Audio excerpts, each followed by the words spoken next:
Bismillahirrahmanirrahim. Assalamualaikum warahmatullahi wabarakatuh.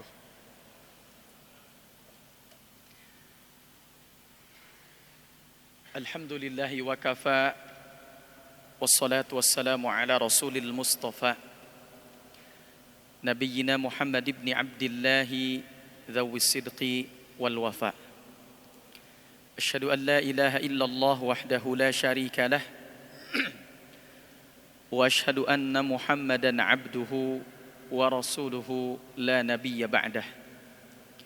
Allahumma salli wa sallim wa barik ala nabiyyina Muhammadin wa ala alihi wa sahbihi ajma'in. Subhanaka la ilma lana illa ma 'allamtana innaka antal alimul hakim. Allahumma inna nas'aluka ilman nafi'an wa rizqan tayyiban wa amalan salihan mutaqabbala. Allahumma agnina bil ilmi wa zayyina bil hilmi wa akrimna bit taqwa wa jammilna bil afiyah. Amma ba'du. Hadirin jamaah salat duhur Masjid Al-Hidayah yang mudah-mudahan senantiasa dimuliakan oleh Allah Subhanahu wa taala. Puji dan syukur marilah kita panjatkan kepada Allah Azza wa Jalla yang masih memberikan kita berbagai macam nikmat, terutama nikmat iman, nikmat Islam, juga nikmat kesehatan dan nikmat kesempatan.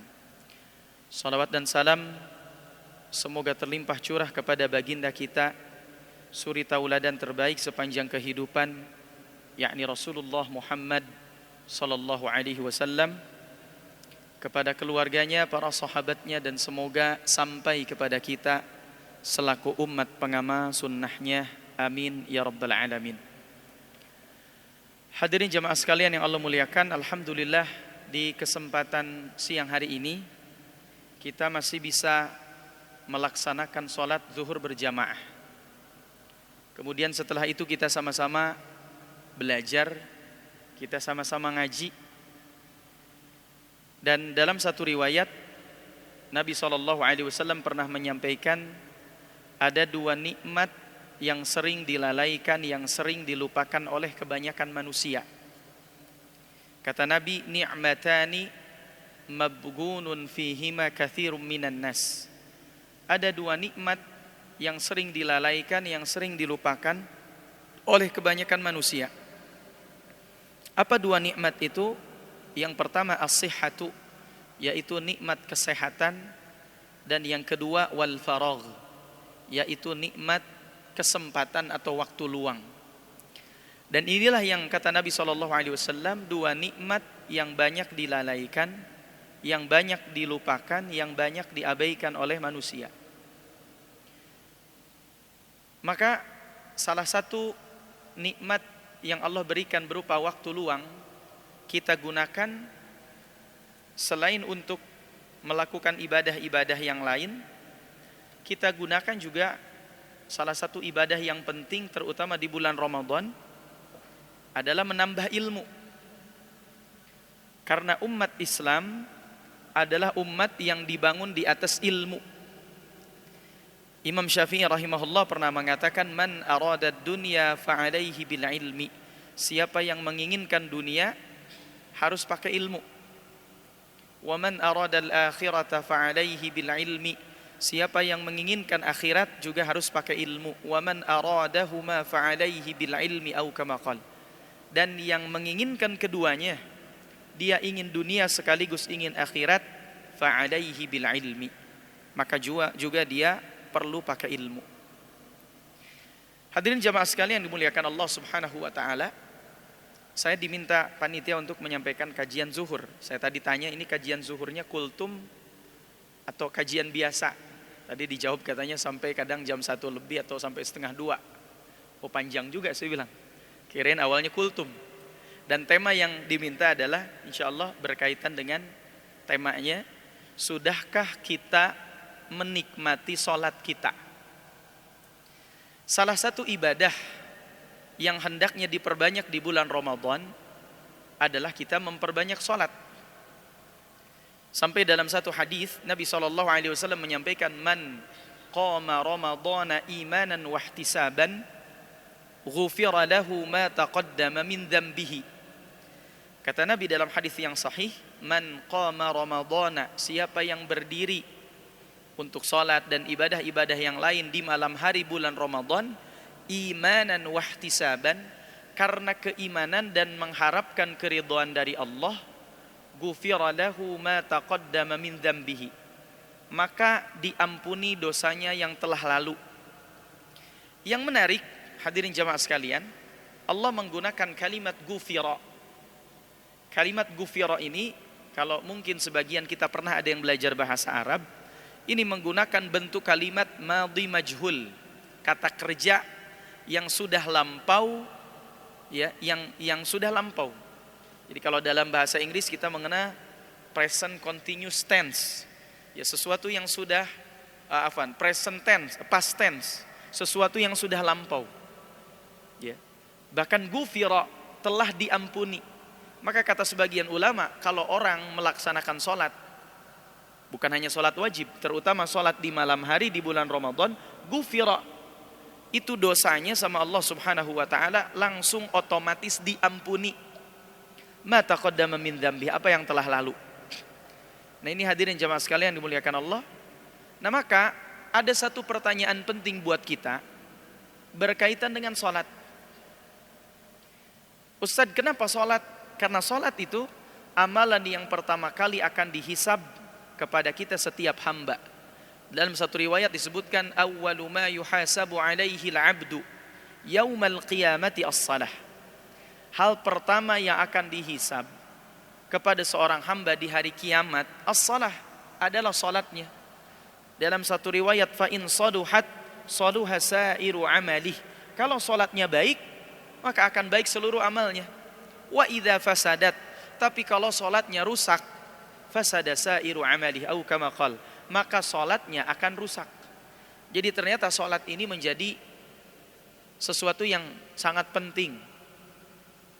Bahkan ada sebagian ulama kemudian bilang salat itu kalau boleh dikasih nilai, Pak, itu ibarat angka 1.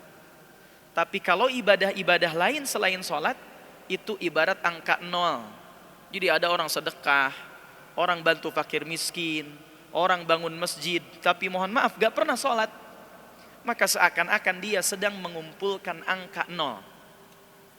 Nah pertanyaannya sekarang buat kita sebagai umat Islam, sebagai orang yang alhamdulillah tadi sudah melaksanakan sholat duhur, ada 3 pilihan. Ya.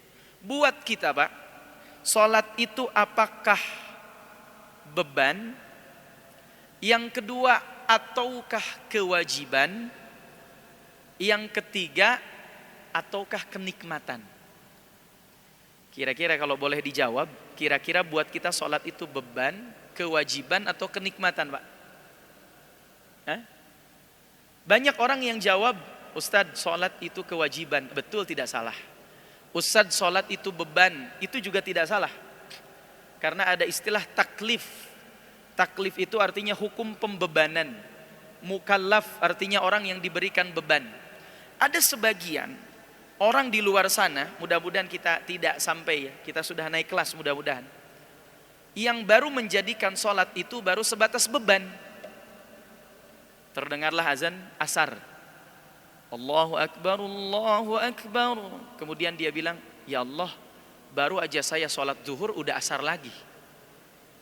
Ternyata sholat duhurnya jam 2:30, Pak. Nah ini orang seperti ini menjadikan sholat baru sebatas apa? Beban. Dari sholat ke sholat itu berasa beban buat dia. Ya. Nah, mudah-mudahan kita naik kelas tuh. Dari yang hanya menjadikan sholat sebagai beban, naik kelas. Kemudian sholat itu jadi kewajiban. Tapi ternyata kalau kita pengen lebih bagus, Pak, tidak hanya menjadikan sholat itu sebagai beban, kewajiban, tapi yang lebih bagus menjadikan sholat itu sebagai kenikmatan. Dan bagaimana Rasulullah SAW menyampaikan kepada para sahabat, apa kata Rasul? Jadikan waktu istirahat kalian, sholat kalian sebagai waktu istirahat. Jadi sahabat itu istirahatnya mereka ketika sholat. Kalau masih ingat ya, dan dulu saya hadir di, kalau nggak salah 2 tahun lalu di sini. menyampaikan kajian juga zuhur tentang bagaimana Nabi SAW sholat malam. Makanya kenapa dalam Ramadan ada istilah sholat tarawih, Pak. Tarawih itu buat melatih sholat. Terus Ustadz, kenapa disebut tarawih? Al-Imam As-San'ani dalam kitab Subulus Salam, beliau menyampaikan tarawih itu diambil dari kata tarwihah. Tarwihah artinya istirahat sejenak. Jamaknya, bentuk jamaknya tarawih. Artinya sholat yang banyak istirahatnya. Kenapa sholat yang banyak istirahatnya? Karena dulu Nabi SAW ketika melaksanakan sholat di malam hari, itu sholatnya panjang, Pak. Sholatnya lama. Ada banyak riwayat. Dan ini riwayat ini juga kalau saya ambil, itu menjelaskan bagaimana Rasulullah SAW menikmati sholat. Satu, ada riwayat dari Sayyidina Abdullah bin Mas'ud. Satu waktu Abdullah bin Mas'ud di bulan Ramadan ikut sholat malam bersama dengan Nabi SAW. Sampai kata Abdullah bin Mas'ud, ini sholatnya Nabi ini lama, sampai gak ruku-ruku, berdirinya lama, Pak. Sampai kata Abdullah bin Mas'ud, dalam riwayat Muslim disebutkan, sampai aku berpikiran buruk, sampai aku berpikiran jahat. Ditanya oleh sahabat yang lain, apa pikiran jahatmu itu? Kata Abdullah bin Mas'ud, aku ingin membatalkan sholatku, kemudian aku kabur. Pernah gak, Pak, kita taraweh di satu masjid, ini kok gak ruku-ruku? Sampai kepikiran, apa saya batalin aja sendiri sholatnya? Nah, Abdullah bin Mas'ud pernah kepikiran begitu.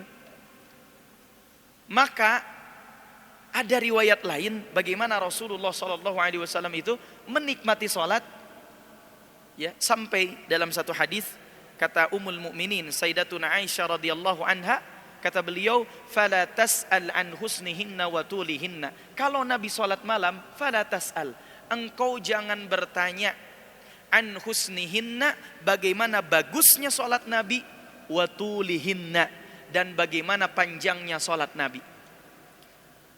Memang bagaimana Ustadz panjangnya sholat Nabi? Dalam kitab Sahih Muslim ada satu riwayat, ada satu kesaksian dari seorang sahabat namanya Sayyidina Hudzaifah ibnul Yaman. Ada seorang sahabat Hudzaifah ibnul Yaman. Kata Hudzaifah ibnul Yaman, satu waktu Nabi SAW di bulan Ramadan sholat malam. Allahu Akbar. Di rakaat pertama, kata Hudzaifah ibnul Yaman, aku ikut bermakmum. Jadi Nabi sholat malam, Hudzaifah ikut bermakmum. Apa kata Hudzaifah ibnul Yaman? Fir raqatil ula, di rakaat yang pertama Nabi SAW di sholat malam Ramadan itu Nabi membaca suratul Baqarah. Nabi membaca surat Al-Baqarah. Bismillahirrahmanirrahim. Alif lam mim. Dzalikal kitabu la raiba fihi. Hudan lil muttaqin. Baca Al-Baqarah. Berapa ayat disebutkan dalam riwayat tersebut? Sampai masuk ayat 100. Jadi rakaat pertama Nabi alaihi salatu wassalam baca Al-Baqarah 100 ayat. Ini baru rakaat pertama. Ketika sudah sampai di ayat ke-100, setelah 100 ayat Nabi baca Al-Baqarah, kata Hudzaifah dalam riwayat tersebut, aku mengira Nabi akan ruku. Ternyata Nabi SAW selesai Al-Baqarah 1 ayat, Pak, itu tidak ruku. Tapi Nabi melanjutkan sampai selesai baca surat Al-Baqarah. Sampai akhir ayat surat Al-Baqarah. Apa akhir ayat Al-Baqarah? Al-Baqarah itu 286 ayat. Fansurna 'alal qaumil kafirin. Kata Hudzaifah, aku mengira Nabi akan ruku. Ternyata, Pak, selesai Al-Baqarah Nabi tidak ruku, tapi Nabi melanjutkan bacaannya ke surat Ali Imran. Ali Imran. Dalam riwayat lain ke surat An-Nisa dulu. Akhirnya Nabi baca Ali Imran. Berapa ayat? Ternyata Nabi membaca surat Ali Imran sampai akhir ayat. Ali Imran itu 200 ayat, Pak. Ya, ujung ayatnya Ya ayyuhalladzina amanu isbiru wa sabiru wa rabitu wattaqullaha la'allakum tuflihun. Selesai Ali Imran, kata Hudzaifah, ini pasti Nabi akan ruku. Ternyata Nabi tidak ruku, tapi Nabi melanjutkan bacaannya ke surah An-Nisa sampai akhir ayat. Bahkan selesai An-Nisa Nabi belum juga ruku sampai masuk awal surah Al-Maidah. Awal surat Al-Maidah baru kemudian ruku. Dan kata Hudzaifah ibnul Yaman, kadar lamanya ruku Nabi sama sekitar sama dengan lamanya ketika beliau berdiri. Dan selama sholat itu Nabi SAW kalau ada ayat-ayat surga, ada ayat-ayat rahmat, Nabi meminta. Kalau ada ayat-ayat neraka, ayat azab, Nabi meminta perlindungan. Pertanyaannya adalah buat kita, sholat seperti itu Pak, ya, sanggup apa tidak Pak? Ya, jawabannya adalah Ustadz, jangankan sholatnya Ustadz, ngebayanginnya aja nggak sanggup. Padahal kita baru ngebayangin Pak, bagaimana sholat Nabi dengan 3 surah. Ya, nah, ini luar biasa. Makanya di banyak tempat, apalagi kalau Ramadan ini Pak, masuk sholat taraweh, kita datang ke satu masjid, ternyata imamnya baca Bismillahirrahmanirrahim, Yasin. Kira-kira buat makmum Pak, senang atau sedih kalau imam baca Yasin? Rata-rata makmum kalau imamnya baca Yasin pas tarawih, kata makmum sedih Ustaz. Tapi sambil sedih dalam hati sambil bilang, besok mas saya gak sholat di sini lagi. Kemarin juga Yasin 50 ayat itu katanya. Kita sholat itu baru sebatas itu Pak. Ya. Beda kalau masuk sholat taraweh, ternyata imamnya baca Qul huwallahu ahad. Senang apa sedih Pak? Oh senang itu. Makanya katanya namanya surat Al-Ikhlas. Ada imam ditanya, Ustaz, kenapa kalau taraweh bacanya Al-Ikhlas terus? Supaya imamnya ikhlas, makmumnya juga ikhlas. Jadi kita sama-sama ikhlas. Nah ini gambaran Pak, bagaimana Nabi SAW menikmati sholat. Sampai ketika Nabi sholat begitu lama, kata Ummul Mukminin apa? Kaki beliau itu bengkak-bengkak. Sampai ditanya oleh Ummul Mukminin, Ya Rasulullah, aghfarta ma qaddamta wa ma akharta. Wahai Rasulullah, bukankah sudah diampuni dosamu yang lalu dan yang akan datang? Apa jawaban Nabi? Afala akunu abdan syakura. Tidakkah engkau senang ketika aku menjadi hamba Allah yang bersyukur? Lihat Pak, bagaimana Nabi SAW itu sholatnya dalam rangka bersyukur. Sholatnya bagaimana menikmati setiap gerakan, menikmati setiap bacaan. Ini kan ada satu pertanyaan dari jamaah, Ustaz, terus bagaimana caranya supaya kita bisa menikmati sholat? Salah satu, saya sering kasih cara ya. Salah satu cara yang paling mudah Pak untuk menikmati sholat adalah minimal, ini minimal ya, minimal kita faham arti bacaan sholat. Jangan sampai usia kita sudah 50, 60, 70, 80, tapi sampai usia 60-70 belum paham apa yang dibaca dalam sholat. Kalau begitu maka kita harus punya target. Ustaz, setahun ini saya pengen hafal bacaan sholat. Jangan cepet-cepet, khawatir kita terlalu jadi beban ya.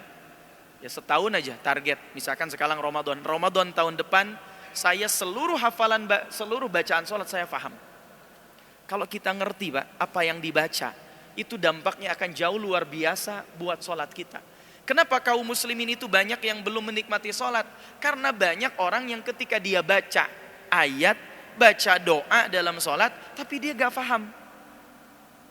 Dia baca Allahu Akbar, ya, kemudian baca doa iftitah, inni wajjahtu wajhiya lilladzi fataras samawati wal ard, gak paham. Atau dia baca Allahumma ba'id baini wa baina khataayaya kama ba'adta, gak paham. Atau baca doa iftitah yang lain, subhanakallahumma wa bihamdika wa tabarakasmu jadduka, dan seterusnya, dia gak paham. Sami Allahu liman hamidah, dia gak paham. Ketika kita memahami bacaan sholat, maka akan jauh lebih mudah untuk bisa menikmati sholat itu sendiri. Kenapa sholat itu penting? Begini Pak, hidup ini Kita akan hidup ini gak akan lepas dari yang namanya ujian. Hidup gak akan lepas dari yang namanya beban. Ini kan kalau saya lihat wajah bapak-bapak ini wajah penuh beban semuanya nih. Kalau ada yang bilang, Ustaz saya gak punya beban, justru itulah bebannya Pak. Ketika kita gak sadar kita sedang punya beban, itu beban juga. Kita diuji sama Allah dengan beban, diuji dengan masalah. Karena mustahil orang hidup Pak gak punya masalah. Ya, makanya saya masih ingat tuh waktu sekolah itu, suka ada tulisan gini Pak. Harap tenang sedang ujian. Yang sudah selesai silahkan pulang duluan. Saya tanya, dunia ini ujian apa bukan? Ujian. Jadi kalau Bapak bilang, Ustaz beban saya banyak, masalah saya banyak, bersyukur Pak. Karena kalau ujian di dunia sudah selesai, berarti sudah saatnya pulang. Jadi pertanyaannya, mending diuji apa mending pulang duluan Pak? Kebanyakan kita pasti bilang, mending diuji Ustaz kalau gitu. Karena kalau sudah pulang duluan, kita gak bisa balik lagi. Walaupun kalau di sekolah dulu, biasanya kalau pulang duluan tuh seneng. Mudik, pulang duluan tuh seneng. Tapi kalau disuruh pulang duluan dari dunia, seneng apa takut Pak? Takut, khawatir. Makanya kita manusia gak akan lepas dari yang namanya ujian, beban, masalah, dan lain sebagainya. Hanya ketika Allah ngasih kita masalah, ketika Allah ngasih kita ujian, ketika Allah ngasih kita beban, Allah pun berikan solusinya. Apa solusi dari beban, masalah, ujian itu? Allah sampaikan salah satunya di Al-Baqarah 45. Wasta'inu bis sabri wassalah. Minta tolonglah kamu dengan sabar dan sholat. Setelah sabar Pak, ternyata solusi yang Allah tawarkan ketika kita punya beban dalam hidup, Allah tawarkan untuk sholat. Maka kalau kita merasa ujian di dunia ini gak pernah berhenti, gak pernah selesai, beban itu makin hari makin nambah, ya hidup kita kayaknya kacau balau, pertama yang harus dicek adalah sholat kita. Kenapa sholat? Karena sholat itu ada sebagian ulama ahli bahasa itu diambil dari kata silah, silatun, sholatun, silatun, itu masih satu akar kata. Silatun itu artinya hubungan, silatun itu artinya koneksi. Jadi ketika kita memperbaiki sholat kita, bermakna sedang memperbaiki hubungan kita, sedang memperbaiki koneksi kita dengan Allah Subhanahu wa ta'ala. Makanya jadikan sholat itu Pak sebagai tempat mengadu, tempat kalau bahasa ininya curhat, tempat meminta kepada Allah. Bahkan ada satu kisah, Nabi Zakaria alaihi salam itu kan diuji oleh Allah, tidak diberikan anak sampai usia lanjut. Dan yang menarik, ternyata Nabi Zakaria alaihi salam itu berdoa ketika dalam sholat. Qala rabbi habli, dalam surat Al-Imran, qala rabbi habli min ladunka dzurriyyatan thayyibah innaka sami'ud du'a. Kata Nabi Zakaria, rabbi habli, berikan ya Allah kepadaku min ladunka dzurriyyatan thayyibah, dari sisimu keturunan yang baik. Innaka sami'ud du'a, sesungguhnya engkau adalah maha mendengar doa-doa kami. Fanadathul malaikah, kemudian malaikat mendengar, menjawab, menyeru, wa huwa qaimun yusalli fil mihrab, sementara Nabi Zakaria itu kondisinya sedang salat di dalam mihrab. Jadi kata para ulama, Nabi Zakaria berdoa meminta anak, meminta sesuatu kepada Allah dalam kondisi salat. Kadang banyak orang yang salatnya cuma 2 menit, doa setelah salatnya 30 menit. Bagus, doa setelah sholat bagus, salah satu waktu mustajab. Tapi ternyata kondisi ketika kita sholat, ya, sampai dalam satu riwayat disebutkan, kata Nabi, aqrabu ma yakunul abdu min rabbihi wa huwa sajidun fa aktsirud du'a, atau kama qala. Kata Nabi SAW, aqrabu ma yakunul abdu min rabbih, posisi yang paling dekat antara seorang hamba dengan Tuhannya, wa huwa sajidun, ketika dia dalam keadaan sujud, fa aktsirud du'a, maka perbanyaklah doa tatkala sujud itu. Maksudnya sebagian ulama bilang bukan hanya sujud, tapi dalam kondisi sholat. Dan posisi dalam sholat itu ada namanya sujud. Kenapa kita jarang curhat, jarang minta, jarang ngadu sama Allah ketika sujud atau ketika dalam sholat? Karena kita menganggap sholat itu hanya sekedar menggugurkan kewajiban. Sholat itu hanya sebagai beban. Padahal justru ketika kita punya banyak masalah, banyak beban, ada ujian, kita minta sama Allah di dalam sholat agar Allah menunjukkan jalan keluar. Contoh, kalau kita sedikit saja baca surah Al-Fatihah misalkan. Dalam surah Al-Fatihah itu dalam sholat ada kalimat Iyyaka na'budu wa iyyaka nasta'in. Iyyaka, hanya kepadamu ya Allah, na'budu, kami beribadah, wa iyyaka, dan hanya kepadamu ya Allah, nasta'inu, kami meminta pertolongan. Bayangkan Pak, ketika kita baca iyyaka na'budu wa iyyaka nasta'in, kita sedang berdialog dengan Allah Subhanahu wa taala. Dan memang disebutkan dalam hadis qudsi, ketika kita membaca surah Al-Fatihah, itu kita sedang berdialog dengan Allah. Makanya salah satu nama lain di antara surah Al-Fatihah itu as-salah. Kata Nabi, qasamtu salata baini wa baina 'abdi nisfain. Aku telah membagi as-salah, maksudnya surat Al-Fatihah, antara diriku, kata Allah, dengan hambaku setengah-setengah.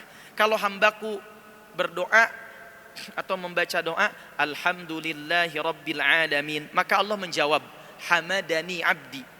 Hamadani, telah memujiku abdi, hambaku. Jadi ketika setiap ayat yang kita baca di Al-Fatihah, itu Allah jawab, Pak. Itu berdasarkan hadis qudsi. Ya. Nah, jadi banyak di antara kita ketika baca Al-Fatihah, baca kalimat ihdinas siratal mustaqim, ya Allah tunjukkan padaku jalan yang lurus. Bilang dalam lisan ihdinas siratal mustaqim, tapi hati kita kemana-mana.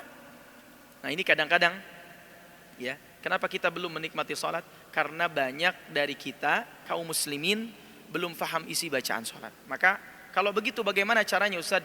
Berarti kalau begitu kita berusaha untuk memahami makna arti dari bacaan salat tersebut. Maka Nabi SAW ya, level ibadahnya bukan hanya sebatas kewajiban, tapi juga sampai kenikmatan. Makanya orang beriman itu, Pak, nanti Bapak silahkan buka surah Al-An'am ayat 125. Al-An'am ayat 125. Allah berfirman, faman yuridillahu an yahdiyahu yashrah sadrahu lil Islam. Faman yuridillah, barang siapa dikehendaki oleh Allah an yahdiyahu, diberikan hidayah, yashrah sadrahu lil Islam, Allah lapangkan dadanya menerima Islam. Apa maknanya? Kata para ulama, orang yang beriman Allah kasih kesenangan, Allah kasih kebahagiaan ketika dia melakukan ketaatan. Jadi harusnya sholat ini nikmat, ngaji ini nikmat, Ramadan ini nikmat. Jadi seluruh amal ketaatan harusnya membuat diri kita menjadi nikmat. Itulah diantara ciri orang beriman. Walaupun yang namanya ketaatan itu biasanya awalnya pahit, tapi ujungnya akan memberikan kebaikan. Begitu setiap ketaatan begitu. Dalam hadis Nabi SAW menyampaikan dalam salah satu riwayat, kata Nabi, hujibatin naru bisyahawat wa hujibatil jannatu bil makarih. Dihijab neraka itu bisyahawat, dengan sesuatu yang menyenangkan menurut hawa nafsu.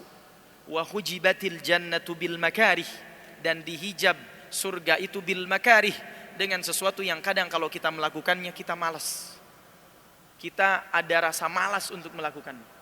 Tapi kalau kita paksa ya, sampai pada tahap menikmati, itulah yang paling bagus. Maka mudah-mudahan hadirin jamaah salat zuhur Masjid Al-Hidayah ya, ini selama kita salat, mudah-mudahan kita bisa menikmati salat-salat kita, menikmati ibadah kita, menikmati Ramadan kita, menikmati seluruh rangkaian ibadah yang ada di bulan Ramadan. Bukan hanya sebagai menggugurkan kewajiban ya, apalagi kemudian menghilangkan beban, tapi ibadah-ibadah itu sebagai kenikmatan ya, baik berupa salat atau ibadah-ibadah yang lainnya. Mungkin itu yang bisa disampaikan di siang hari ini, karena biasanya jam-jam segini itu jam-jam ya, kalau masuk masjid kadang-kadang suka salah baca doa juga, Pak. Masuk masjid bismikallahumma ahya wa bismika amut. Makanya kadang-kadang pas duhur itu orang di masjid sih banyak, tapi banyaknya bismikallahumma ahya wa bismika amut ya. Nah, mungkin juga kita mau qailulah. Qailulah itu tidur siang sejenak supaya nanti di malam harinya kuat untuk melaksanakan sholat malam. Sebelum ditutup, tadi panitia katanya kalau ada pertanyaan silahkan. Ada pertanyaan atau tidak, Pak? atau segera mau bismikallah ya. Kalau ada pertanyaan, oh, ada, silakan Pak, mangga. Assalamualaikum warahmatullahi wabarakatuh. Waalaikumsalam warahmatullahi wabarakatuh. Sederhana aja Ustaz pertanyaannya. Ketika sholat kita berdoa, itu pakai bahasa apa itu Ustaz? Apa boleh pakai bahasa Indonesia Ketika apa? Ketika sholat sujud itu. Ketika sujud dalam sholat kan kita berdoa. Itu kita bisanya pakai bahasa Indonesia, apakah diperbolehkan? Kedua, untuk sholat sunat apa sama dengan sholat wajib statusnya? Terima kasih. Jadi tadi ya, berdasarkan satu riwayat Nabi menyampaikan aqrabu ma yakunul 'abdu min rabbih wa huwa sajidun fa aktsirud du'a. Kata Nabi dalam riwayat ini aqrabu ma yakunul 'abdu min rabbih. Posisi yang paling dekat ma yakunul 'abdu min rabbih, ketika seorang hamba berada di sisi Tuhannya, wa huwa sajidun, ketika dia bersujud. Fa aktsirud du'a, maka perbanyaklah berdoa. Maksudnya doa kapan? Ketika bersujud. Tapi kemudian para ulama menjelaskan, pertama catatannya ini berlaku jika dalam sholat sunnah. Apa bedanya sholat wajib dan sholat sunnah? Kalau sholat wajib, apalagi sholat wajibnya berjamaah Pak, kita harus mengikuti gerakan imam. Jadi jangan sampai begini, punten ya, mohon izin. Saya kadang ada melihat sebagian jamaah, imam sudah naik, dia masih sujud. Karena pada prinsipnya kalau sholat berjamaah itu, innama ju'ilal imamu liyu'tamma bihi. Sesungguhnya dijadikan imam itu untuk diikuti. Ya maka kalau sholat berjamaah, hendaknya ngikutin imam. Ada orang imam sudah salam, dia masih sujud. Ya, nah ini berlebihan. Ya. Khawatir berjamaahnya batal. Berjamaahnya, sholatnya gak batal. Karena imam itu ada untuk diikuti. Kalau imam ruku, imam sujud, imam doa, diaminkan. Pada asalnya dalam sholat berjamaah. Maka sebagian ulama bilang, perbanyak doa ketika sujud, terutama dalam sholat sunnah. Karena kalau sholat sunnah, sholatlah sekehendak kita Pak.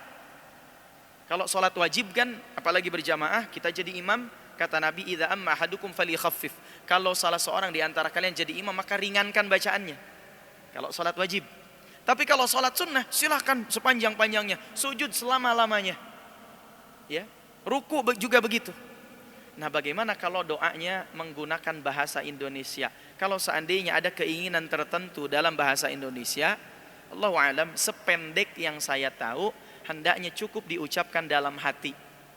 Misalkan dalam sujud, kita tetap baca doa sujud, Subhana rabbiyal a'la, atau ada Subhana rabbiyal a'la wa bihamdih, atau Subhanakallahumma rabbana wa bihamdika Allahumma gfirli. Baca doa sujud sebanyak-banyaknya, tapi dalam hati kita minta, ya Allah, saya punya hutang, lunasin hutang-hutangnya saya, ya Allah.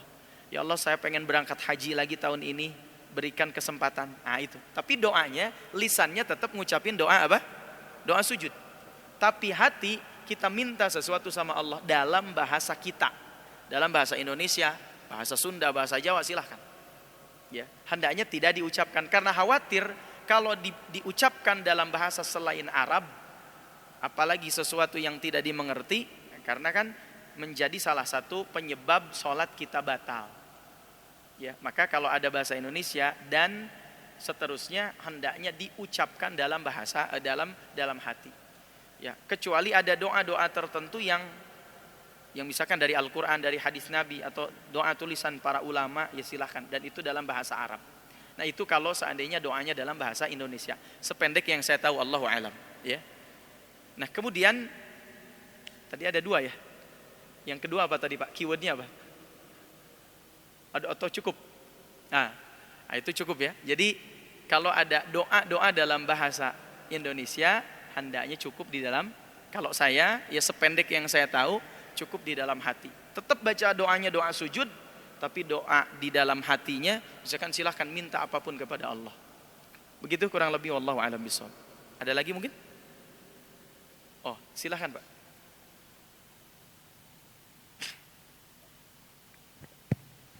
Assalamualaikum warahmatullahi wabarakatuh. Waalaikumsalam warahmatullahi wabarakatuh. Pak Ustadz tadi menyatakan kalau kita mengerjakan sholat itu menikmati sholat itu, Pak. Kemudian bagaimana sholat itu dibuat supaya bisa berdialog sama Allah Subhanahu wa taala. Nah, usaha-usaha apa yang bisa kita lakukan, karena itu bukan sesuatu yang mudah Pak Ustadz dan berat terutama bagi saya. Nah, usaha-usaha apa? Terima kasih Pak Ustadz. Assalamualaikum. Iya, baik, barakallahu fiik. Ya tadi pertama saya sampaikan secara umum atau yang paling mudah itu satu, fahami dulu bacaannya. Itu yang pertama ya. Tapi setelah kita, apakah Ustadz otomatis orang yang memahami bacaan pasti sholatnya khusyuk? Belum tentu. Yang memahami aja Pak, belum tentu khusyuk. Apalagi yang tidak paham, kan begitu. Jangan yang memahami aja belum tentu khusyuk, saya mending gak memahami aja sekalian. Ini lebih salah lagi. Nah jadi pertama prasyarat lah, kalau boleh saya sebut itu prasyarat. Karena tidak setiap orang Arab, berarti orang Arab yang native-nya itu bahasa sehari-harinya bahasa Arab, itu pasti khusyuk otomatis, belum tentu. Apalagi orang Arab hari ini kan berbicara bukan dengan bahasa fusha, bukan dengan bahasa resmi Pak, tapi dengan bahasa pasar, dengan bahasa amiyah. Ya, orang bilang madza jadi ish, limadza lish, gitu kan. Mereka bilangnya gitu. Kemudian mohon maaf, ma'alish. Kan orang begitu. Orang bahasa amiyah, bahasa sehari-hari. Jadi tidak setiap kalau orang Arab tiap hari ngomong bahasa Arab faham bacaan sholat, belum tentu. Intinya kalau mau belajar pasti orang tuh faham dengan arti bacaan. Jadi prasyarat pertama kita memahami arti bacaan. Arti apa yang kita baca. Karena bayangkan seakan-akan kita sedang berdialog, sedang menghadap Allah Azza wa Jalla. Dan yang kedua, memang perlu yang namanya latihan. Kalau istilah para ulama itu ada istilah riyadhah. Apa itu riyadhah? Latihan. Kita pengen khusyuk perlu latihan. Kita pengen sholatnya baik perlu latihan. Pengen istiqomah perlu latihan. Jadi apapun perlu dilatih. Untuk menikmati sholat ini Pak perlu dilatih. Nggak bisa ya. Sekarang saya ceramah judulnya bagaimana menikmati sholat. Langsung Bapak semua pas sholat asar langsung nikmat sholatnya. Nggak bisa itu. Ya. Tapi perlu proses, perlu latihan. Dan latihan itu bisa jadi ada mungkin 1 bulan, 2 bulan. Tapi salah satu hal yang penting juga selain bacaan, selain memahami bacaan, itu dalam hati harus jelas apa motivasi kita sholat. Makanya kan kenapa para ulama itu dalam seluruh buku-buku fikih menjelaskan rukun pertama dari seluruh ibadah termasuk sholat, rukun yang pertama itu niat. Ya. Ada gak? Ada orang sholat tapi mohon maaf, sholatnya bukan karena iman. Ibadah kita ini kan harusnya semuanya karena iman Pak. Puasa karena iman, sholat karena iman, zakat karena iman. Tapi ada orang yang sholatnya bukan karena iman. Makanya sering ada istilah gini, Ustadz, saya aneh. Si fulan itu sholatnya rajin, sedekahnya rajin. Tapi 2 hari yang lalu dia baru ditangkap KPK. Katanya dia korupsi, padahal sholatnya rajin. Hati-hati. Ya betul, orang itu kadang ada orang ibadah zohirnya rajin dia. Tapi dia melakukan kemudian maksiat dan seterusnya. Boleh jadi Pak, kalau ada orang seperti ini, sholatnya itu belum karena iman. Tapi apa? Baru sebatas pembiasaan. Ya. Kalau orang sholat karena iman, pasti sholat itu tanha anil fahsya'i wal munkar. Mencegah perbuatan keji dan munkar. Kalau sholat orang karena iman sholatnya, pasti sholatnya akan berdampak buat kehidupannya. Kalau kita merasa Ustadz, kayaknya sholat saya gak berdampak dalam kehidupan ini, ya tetap aja saya hidup stres banyak masalah. Jangan, bukan yang salah sholatnya bukan, tapi yang salah kitanya. Jangan selama ini sholat kita belum karena iman. Nah, bagaimana Ustadz agar sholat kita karena iman? Niat, dari niat diawali. Sholat karena Allah, ingin mengharapkan kebaikan dari Allah. Bahkan dengan sholat Allah pengen memperbaiki hidup kita. Nah, untuk menikmati sholat itu begitu Pak. Dan bayangkan, bahkan Abdullah bin Mas'ud itu dalam satu riwayat pernah menyebutkan, gimana sih caranya supaya saya sholatnya khusyuk? Bayangkan, kata Abdullah bin Mas'ud, sholat yang engkau lakukan adalah sholat terakhir. Ya, adalah sholat terakhir. Jadi kalau kita bicara tips, sebetulnya trik Itu bisa jadi beda-beda dan bisa jadi banyak. Dan bisa jadi setiap orang dari sisi bagaimananya, tipsnya, triknya itu bisa jadi berbeda-beda. Ya, yang paling penting tadi, makanya saya sampaikan begini, kalau dalam kajian, ceramah dan seterusnya, ada satu hal yang lebih penting dari tips dan trik. Apa? Yaitu konsep. Kalau namanya trik, tips itu biasanya dalam tataran teknis. Kalau dalam tataran teknis, itu biasanya cocok buat seseorang, belum tentu cocok buat orang lain. Ya, cocok buat si A, belum tentu cocok buat si B. Nah, artinya apa? Kita fahami kenapa kita harus menikmati sholat. Kalau sudah faham kenapa kita harus menikmati sholat, maka kita akan ada usaha untuk bagaimana menikmati sholat tersebut. Kalau sudah ada usaha, pasti Allah akan memberikan kepada kita hadiah terindah, salah satunya menikmati setiap sholat yang kita kerjakan. Begitu kurang lebih, wallahu a'lam bishawab. Ada lagi? Atau cukup? Baik, sepertinya cukup. Mudah-mudahan apa yang disampaikan ini bisa diamalkan dalam kehidupan kita sehari-hari. Dan setiap sholat yang kita lakukan, terutama di bulan Ramadan, menjadi kenikmatan. Bukan hanya sekedar menggugurkan kewajiban, tapi juga menjadi kenikmatan. Terakhir kita sama-sama berdoa agar senantiasa Allah berikan keberkahan, kebaikan, dan puasa kita, Ramadan kita, seluruh amal ibadahnya diterima oleh Allah Subhanahu wa ta'ala. Allahumma salli wa sallim wa barik ala sayyidina wa habibina wa syafi'ina wa maulana Muhammad. Salli wa sallim wa barik ala rasulillahi ajma'in. Hamdan yuwafi ni'amahu wa yukafi mazidah. Ya Rabbana lakal hamdu wa lakal syukru kama yanbaghi li jalali wajhikal karimi wa azimi sultanik. Allahumma inna nas'aluka salamatan alayna fid din wa afiyatan fil jasadi wa ziyadatan fil ilmi wa barakatan fil rizki wa taubatan qabla al maut wa rahmatan 'inda al maut wa maghfiratan ba'da al maut. اللهم هون علينا في سكرات الموت والنجاة من النار والعفو عند الحساب. ربنا تقبل منا صيامنا وقيامنا وركوعنا وسجودنا وتلاوتنا وتمم تقصيرنا يا الله يا رب العالمين. اللهم ادفع عنا الغلاء والوباء والفحشاء والمنكر والشدائد والسيوف المختلفة والمهن من بلدنا هذا إندونيسيا خاصة ومن كل بلدان المسلمين عامة. ربنا ظلمنا أنفسنا وإن لم تغفر لنا وترحمنا لنكونن من الخاسرين. ربنا هب لنا من أزواجنا وذرياتنا قرة أعين واجعلنا للمتقين إماما. ربنا ظلمنا أنفسنا وإن لم تغفر لنا وترحمنا لنكونن من الخاسرين. ربنا آتنا في الدنيا حسنة وفي الآخرة حسنة وقنا عذاب النار بفضلك سبحان ربك رب العزة عما يصفون وسلام على المرسلين والحمد لله رب العالمين. هدانا الله وإياكم أجمعين بالله في سبيل الحق. ثم السلام عليكم ورحمة الله وبركاته.